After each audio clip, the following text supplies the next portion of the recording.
All right, guys, let's get started. Welcome, all you note takers out there. But we are recording this for the fact that all of these learning modules are going to go into my X-ray program, which should be coming out in the next couple weeks, which will be found on the Sterling Hub. It's going to be pretty cool. You can go there for all your X-ray needs and also to study for uh, the Lsrt limited scope radiology exam. It's going to be pretty cool. So I appreciate any input or any questions that you may have. So let's get started. Today we're going to talk about X-ray circuit. So there is an X-ray circuit, right? And the electricity that comes into the circuit needs to go through a couple different changes before it hits the X-ray tube. And that's what we're going to talk about today. So let me go ahead and share my screen. And we will get started.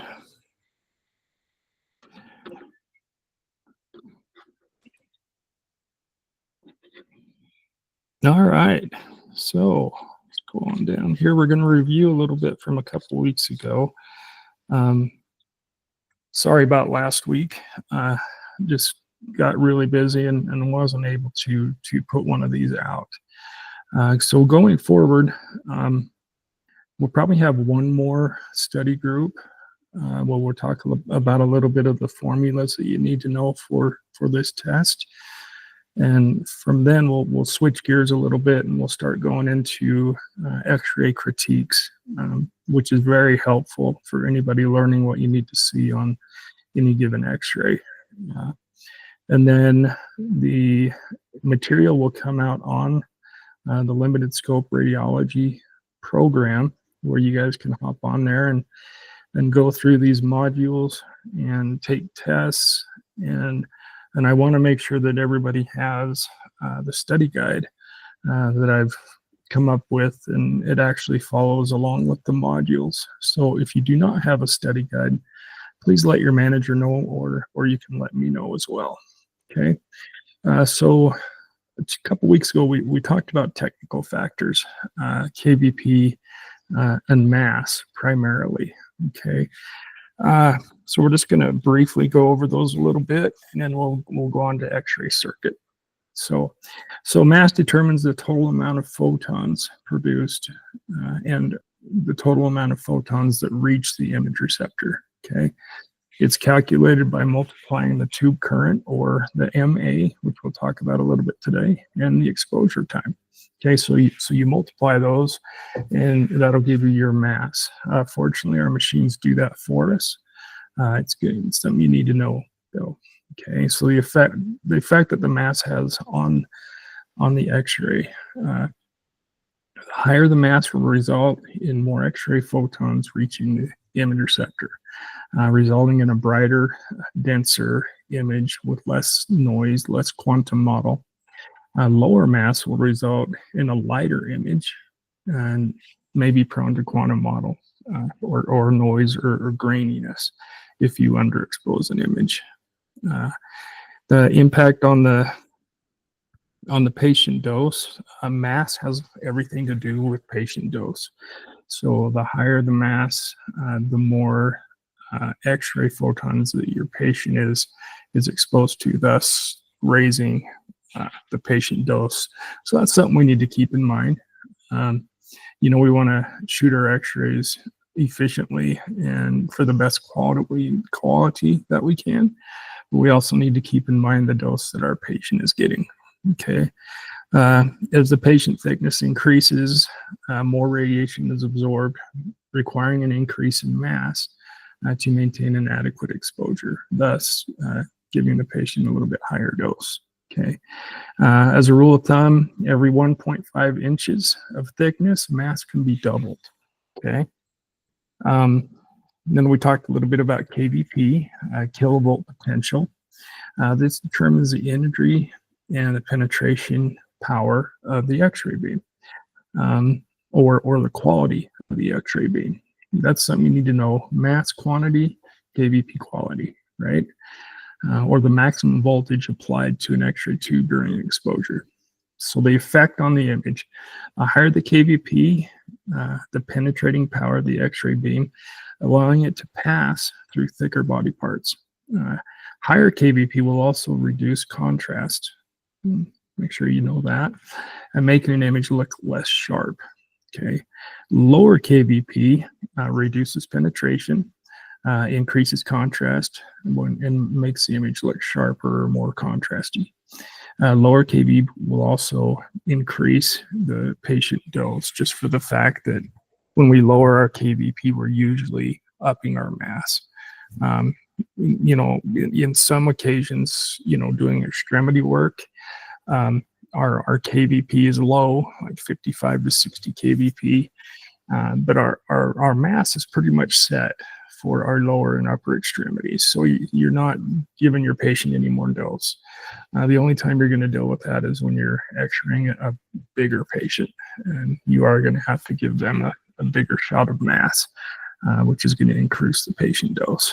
So adjusting the kVp for extremities or thinner body types, less kVp is needed, which will increase contrast. For thicker tissues and higher kVp is used to increase penetration and decrease contrast, okay, i.e. chest. Chest, we use a very high kVp and a fairly low mass, just because we don't need a lot of contrast. We're looking more of the shades of gray between soft tissues, right? Okay, so we talked about that. We also talked about something called the 15% rule. This is something you're gonna have to know about. There's not gonna be a ton of questions about it, but know what the 15% rule. This is a guideline used to adjust exposure factors. Essentially, a change in 15% of the kVp, either up or down, will require doubling or halving the mass to compensate for the change of exposure. Okay, so for example, when a kVp is increased by 15%, the mass is decreased by half. I put an example here. The original technique, 70 kVp at 10 mass, and the new kVp is 80. So we've gone up approximately 15%, and these are approximate numbers. You know, if it doesn't add up to exactly 15%, you're still going to do the same thing to the mass. So in this case, we went from 70 to 80 kVp, and to keep the same exposure rate, we needed to bring our mass down to 5 from 10. Okay, and then when kVp is decreased by 15%, the mass is doubled. Okay, so example 70 to 60 is approximately 15% kVp, and we moved our mass up to 20, which is twice the amount of 10. Right? Just know what the 15% rule is and what it states, and be able to do that math. Okay, if you get a problem that says, okay, we went from 70 to 80 kVp, you think to yourself, you know, that's about 15%. What do I need to do with the mass to keep the same exposure? And the answer, we went up in kVp, so we're going to have our mass. Okay. All right. By adjusting the mass appropriately, the patient dose can be decreased while maintaining a good image quality. Okay. So if you're really concerned about patient dose, you can raise your kVp and bring your mass down, which is going to alleviate the patient dose, right? And like I said before, the 15% rule isn't always precise. The numbers are rarely perfect, but a good approximation is important, however.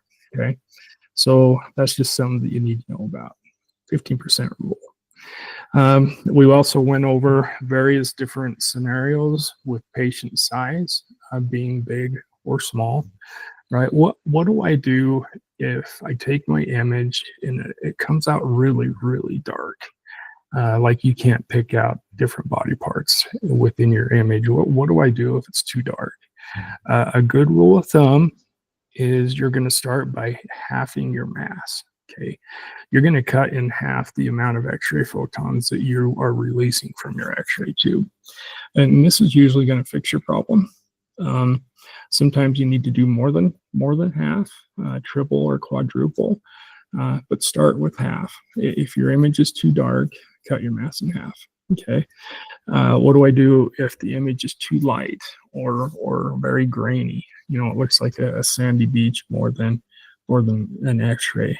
Okay, in this case, you need more X-ray photons, right? So what are you going to do? You're going to raise your mass by half at the very least. Okay, the rule states that 30% change in mass, you can start to see an optical difference in your image. So 30% is pretty close to 50%. But we deal with halves and doubles, triple or quadruple our mass. Okay, that's going to increase or make our image more dense. Okay, so if your image is too light, it's a good place to start. Okay, double your mass, and you're going to keep your KV exposure the same. So you can also increase or decrease the KVP. In these cases, can inversely decrease or sharpen the contrast of your image. So you need to be careful when you're bringing your KVP up or down. It's going to do something to your contrast. Okay, a good rule of thumb is in order to see an optical change in your X-ray, you must at least double or half your mass. And the actual percentage is actually 30%. But for ease of our workflow, just think of it as 50%. Okay. All right. So let's talk about X-ray circuits. Okay. I'm just going to run through the vocabulary here, and then we'll actually go through a example of the X-ray circuit. Okay. An X-ray circuit is a system of electrical components that generate and control the production of X-rays. Okay, it typically consists of a primary circuit, a secondary circuit, and a filament circuit. Now, the primary circuit provides the initial power, right? The secondary circuit generates a higher voltage, which is necessary to power the anode end of our X-ray tube. And we'll talk more about that. And the filament circuit is one that heats our filament within our cathode. That's where we get the electron boil off and thermionic emission, which is the source of electrons in the X-ray tube. And this is going to make more sense to you as we go forward. So the first circuit is the primary circuit. Okay, the primary circuit begins with an incoming electrical power, typically AC, which is what they all are. They're all alternating current, or AC, and they are usually 220 volts is what we get into our X-ray machines. So the auto transformer, which we'll talk about more, it allows to operate and adjust the voltage, or it allows us to adjust our KV of what KV we want. And I'll show that to you in a minute as well, which directly affect the quality of the X-ray beam. Okay, high voltage transformer. This step-up transformer raises the voltage to thousands of volts, kilovolt, right? So we go from 220 volts to kilovolts, right? Kilo means 1,000, so we're really stepping up the power, right? And that's done in the step-up transformer. Okay, and the circuit breaker, we all know that protects the circuit from an overload or short circuits. Okay, just know and be familiar with this vocabulary. Okay, so the secondary circuit, a high voltage rectification. Okay, the circuit converts the high voltage from AC from the transformer to DC. So we want to go from alternating current to direct current, because our X-ray tube deals only with direct current. If we were to try and supply it with alternating current, we would have electricity coming from everywhere, and it's not safe for one, but it'd wreak havoc on our X-ray machines. So the rectifier actually turns AC to DC. Okay, and then we've got the diodes within the rectifier, and that's what actually converts the AC to DC. Okay, we'll talk more about that in a minute. So X-ray tube, the heart of the X-ray machine, where electrons are accelerated and interact with the anode, producing X-rays, and we've talked about that in a couple of our classes. Okay, so if you need a refresher on how the actual X-ray tube makes X-rays, go back and watch that. It's pretty interesting. Then the third is the filament circuit, right? So a filament is a thin wire, usually made of tungsten or molybdenum. It's located in the cathode of the X-ray tube, and then the filament is a thin coil of tungsten wire, and it gets energy, right?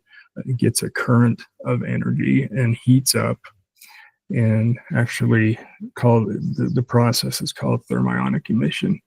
And it boils off negatively charged electrons because the cathode is actually negative charged.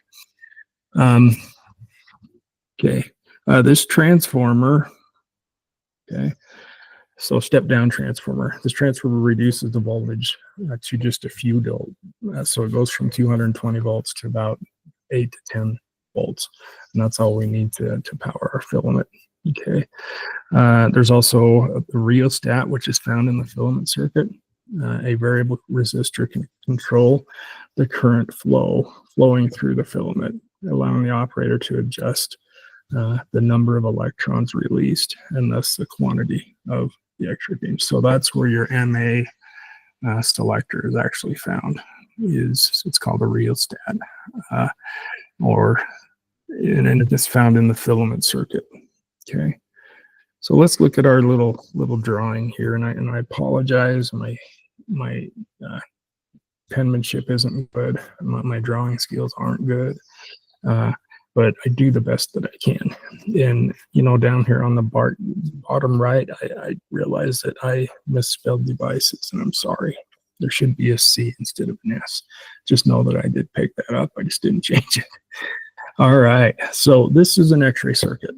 And now going forward, you're going to know where things belong within the X-ray circuit, and where, say, the MA selector or the KV selector or the timer, where those are found within the X-ray circuit. And that's what we're going to talk about today. We're not going to dive really deep into it. I just want you guys to know what you need to know. Okay, and that is primarily what these circuits are and what is found within those circuits. Okay, and a basic idea of what the X-ray circuit does. Okay, and that's what we're going to go through right now. So over here on the left-hand side, and you go into any of our X-ray rooms, you're going to see a breaker switch, right? Now, a breaker switch is a circuit shutoff switch. It actually protects the X-ray circuit from overload, so we don't fry our system if we have a big surge of power or something like that. It's developed to help safeguard the X-ray circuit as well as the X-ray tube. So incoming line voltage, and this is another mistake I made on here. It's actually 220 volts in most places. Your primary voltage for household appliances is 110 or 120, can't remember, but we use 220 coming into the X-ray circuit. Okay, and that electricity comes in as an AC electricity or alternating current. So it's going, we've got a straight line, it's going above and below the line, right? Okay, so it hits a transformer. Okay, this little thingy right here, which is a single coil transformer, and it runs by itself. Okay, so it's self-induction transformer or an auto transformer. So you think of self, and the medical term for self is auto, right? So if we were to be asked, where is the auto transformer found in the X-ray circuit, we would say, okay, let's think about that. It's found in the primary circuit of the X-ray machine or the X-ray circuit. Okay, so primary or low voltage. Okay, that gives you an idea that we're dealing with the 220. volts of electricity. We haven't skipped over to the secondary or high voltage. Okay, so we've got our self-induction transformer here. Okay, this allows us to vary our kV setting, right? This is where we say whether we want a 55 kVp for a hand or a 115 kVp for the chest. Okay, so this is where that is selected right here at the auto transformer. Okay, and down here we have what's called the LVC, and that is the live voltage compensator, and it is what it says it is. Okay, so it compensates for any dip in electricity or a rise in electricity. Okay, so if it dips below 220 or goes above 220, it compensates for that. So we have a steady stream of 220 volts of electricity. Okay, that's what the LVC does, and it's found in the primary low voltage circuit. Okay, good to know. Okay, so we've learned that the auto transformer, the line voltage compensator, the KVP switch, right? And we also have a timer switch, which is found in the primary low voltage circuit.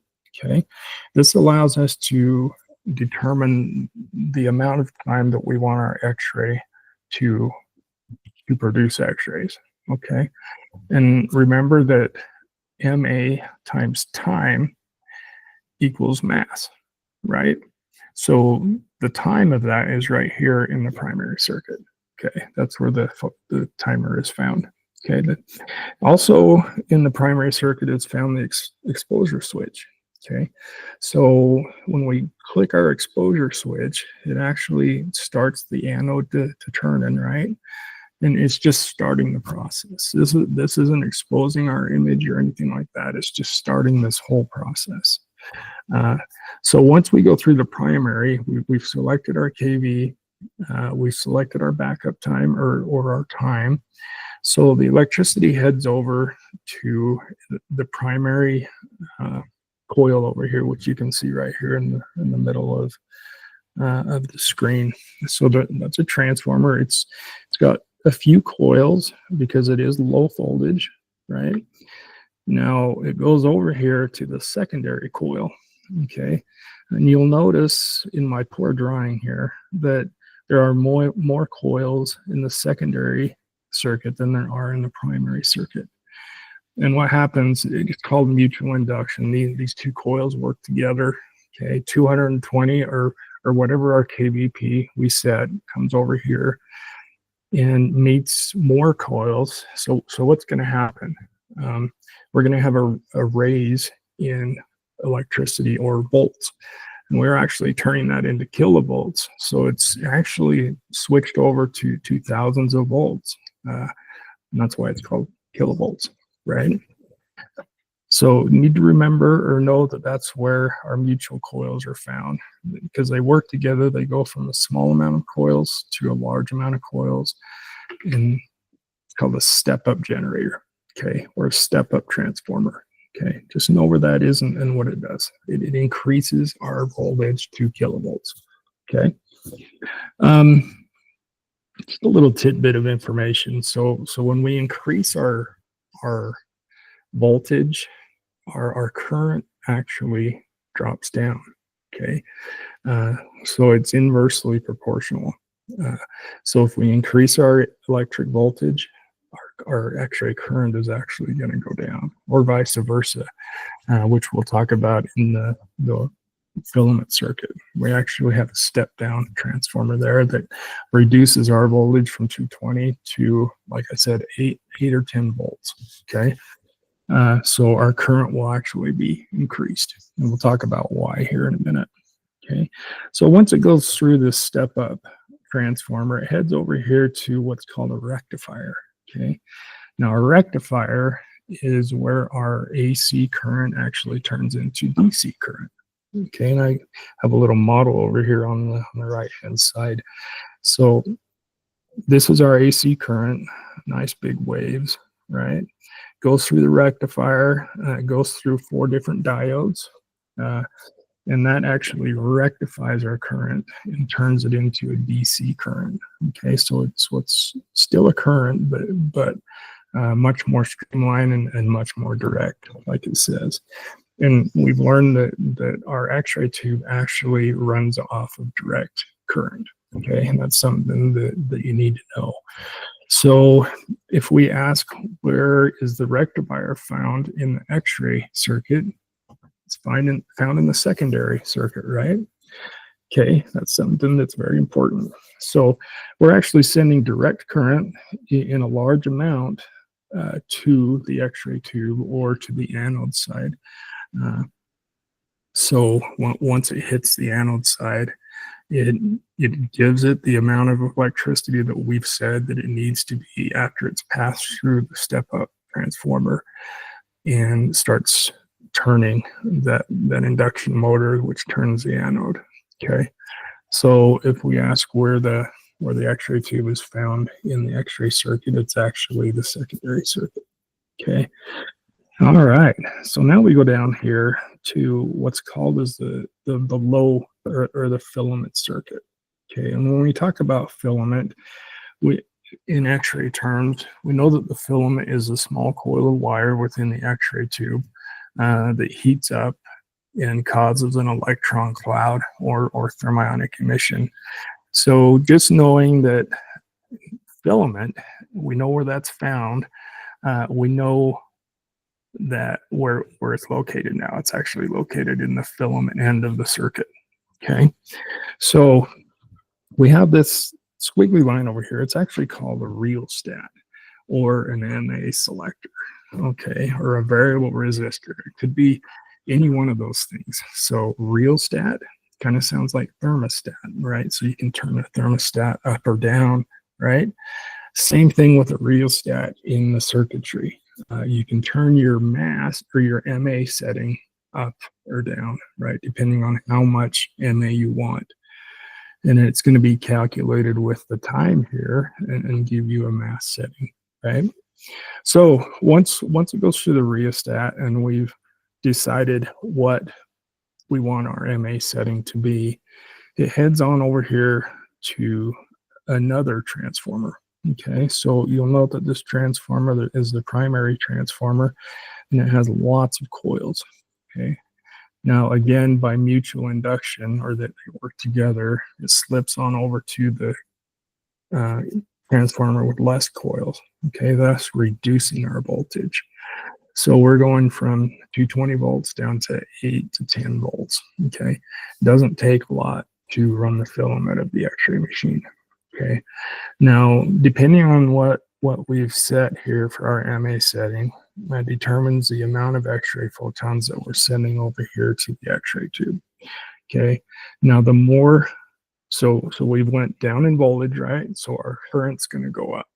So that current is going to hit our filament and give it enough heat to heat that filament up and give us the amount of X-ray or electrons that we want to send over to the X-ray or to the anode to be transformed into X-rays, right? Okay. Also, in the low filament, which I don't have here, this is where you can choose your focal spot or your filament size. Okay, you'll note on your X-ray console you've got a small focal spot and a large focal spot. Now, when we switch between low and high, so just so you know, the low focal spot or the small focal spot is used for extremities and smaller body parts. Just for the fact that it goes to the smaller filament. We've got two filaments in our X-ray tube, one's small, one's large. Okay, so when we choose the small focal spot, it goes to the smaller filament, which, thinking about it, it's going to give us less electrons because it is smaller, right? If it goes to the large focal spot, it's going to go to the large filament and it's going to give us more of an electron cloud. Anyway, just so you know that where your focal spot or your filament size is found is in the filament circuit. Okay. So, and then it goes over to the X-ray tube. Okay, that filament is heated up. Bam, electron cloud full of negatively charged electrons. Okay, now with the high voltage that we've sent over to the anode side, we've created a tube potential. Okay, we know that negatively charged electrons are attracted to positively charged electrons, and it always starts at the negative side. Okay, so we've created this tube potential, and that's where we get kilovolt potential, right? You think about it. So these electrons are actually pulled over by the power of tube potential to the anode, or to the focal spot, okay, of the anode. And there's a sudden stop of the electrons, and these are actually converted into X-ray photons at the rate of 1%. Kind of crazy, huh? 99% of the electrons that we send over to the anode are actually dispersed as heat, where approximately 1% of those photons actually are converted into X-ray photons, and that's what we send to our patient into the IR. Okay, so X-ray circuit, guys, it's pretty cut and dried. Just know where things are found within the X-ray circuit. Okay, so if somebody asks where is the rheostat found? Okay, so we know it's found in between the incoming line voltage and the primary transformer within the low circuit. Okay, and know that if your voltage is increased, your electrical current is increased, and vice versa. Those are inversely proportional. Where's the rheostat found? The rheostat is found between the step-up transformer and the X-ray tube within the secondary circuit. Okay, you kind of get where I'm going with this. You may get something like this that isn't labeled, and I know it looks a little bit different than my drawing, but the essence is still the same. And the question's going to say, where is the timer switch? Where is that found? Now we think about it, we go back over here and try to find the timer. It's the clock right here. So where's the timer found? It's found within the primary circuit of the X-ray circuit. Okay, just be aware, primary circuit is a low voltage circuit. Secondary circuit is the high voltage circuit. So we know right there that mutual induction has allowed us to turn our voltage into kilovoltage. Okay, know that the auto transformer is found in the primary, rheostats found in the line focus or line filament circuit. Okay, so in a nutshell, this is a basic overview of the X-ray circuit. Okay, just become aware of it, know what the parts of the circuit do, and know where certain parts of the circuit live. Okay, whether it be in the primary, secondary, or filament circuit. Just know that there's 3 different types within the same circuit. Okay, so circuit summary. So the power comes from the main supply into the circuit, okay, which is usually 220 volts. Okay, the auto transformer adjusts the voltage to a desired level, which we do as operators of the X-ray machine, right? With our kV setting. Okay, the high voltage transformer steps up the voltage to thousands of volts, making them kilovolts, right? Now the rectifier, which is found within the secondary circuit or the high voltage circuit, converts alternating current to direct current. Just know that our X-ray tubes run off a direct current, not alternating current. So there has to be a change, and it happens in the secondary high voltage circuit in the rectifier. Now the rectifier has diodes, which the electricity goes through from negative to positive, okay? And it changes it to a direct current. The timer control and the exposure duration, okay, that's actually found in the primary high or low circuit. Okay, the exposure switch initiates all of this process. Okay, we hit that timer switch or the exposure switch, and it all starts. This stuff happens so fast. Within the blink of an eye, it goes through all these steps and is actually sending X-ray photons to our patient and to the image receptor. Isn't that amazing? You start doing X-rays and you kind of figure out or forget about the magic that happens from the time it leaves your finger till it hits the patient. There's a lot that goes on there, and you need to know the path of radiation. Okay, it starts from electricity but ends up as X-ray photons, and what happens in between. That's what we're trying to learn here.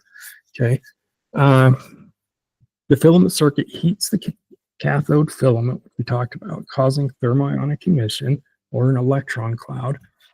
These electrons are accelerated across the X-ray tube by tube potential, negative to positive, okay, hitting the anode and generating X-rays at the rate of 1%, okay, 1%, which isn't a lot, but nonetheless, we're still able to do what we need to do.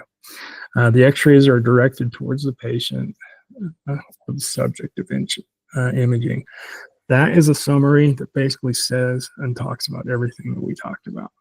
Okay, just get to know your X-ray circuit, and when you go into test, just review it and know where things are found and how they work. Right, you don't need to dig really deep. Just know on a surface what things are and where they live. Okay, well, I appreciate you coming in today. I hope you appreciated this. It's kind of a hard thing to discuss, but nonetheless, I think that I got the point across of what the X-ray circuit is. I look forward to helping whoever I need to help with this. I spent the last couple of days in Butte, Montana, and we were able to have some great discussions, and they're getting ready to take the test, and just very impressed with them. They want to learn, and it was a learning experience for me as well. But nonetheless, I work pretty hard on this stuff, and when people reach out and want to know more about it, it gives me purpose, and I appreciate that more than you'll ever know. So enjoy these classes, enjoy these modules, get on them when you can, learn this stuff, and actually go sit for that test and get that license in your back pocket. It's a good thing. So anyway, we'll talk to you guys soon, and we will see you probably next week. I'll give you more updates of what's going on. So anyway, thanks, guys. We'll talk to you soon.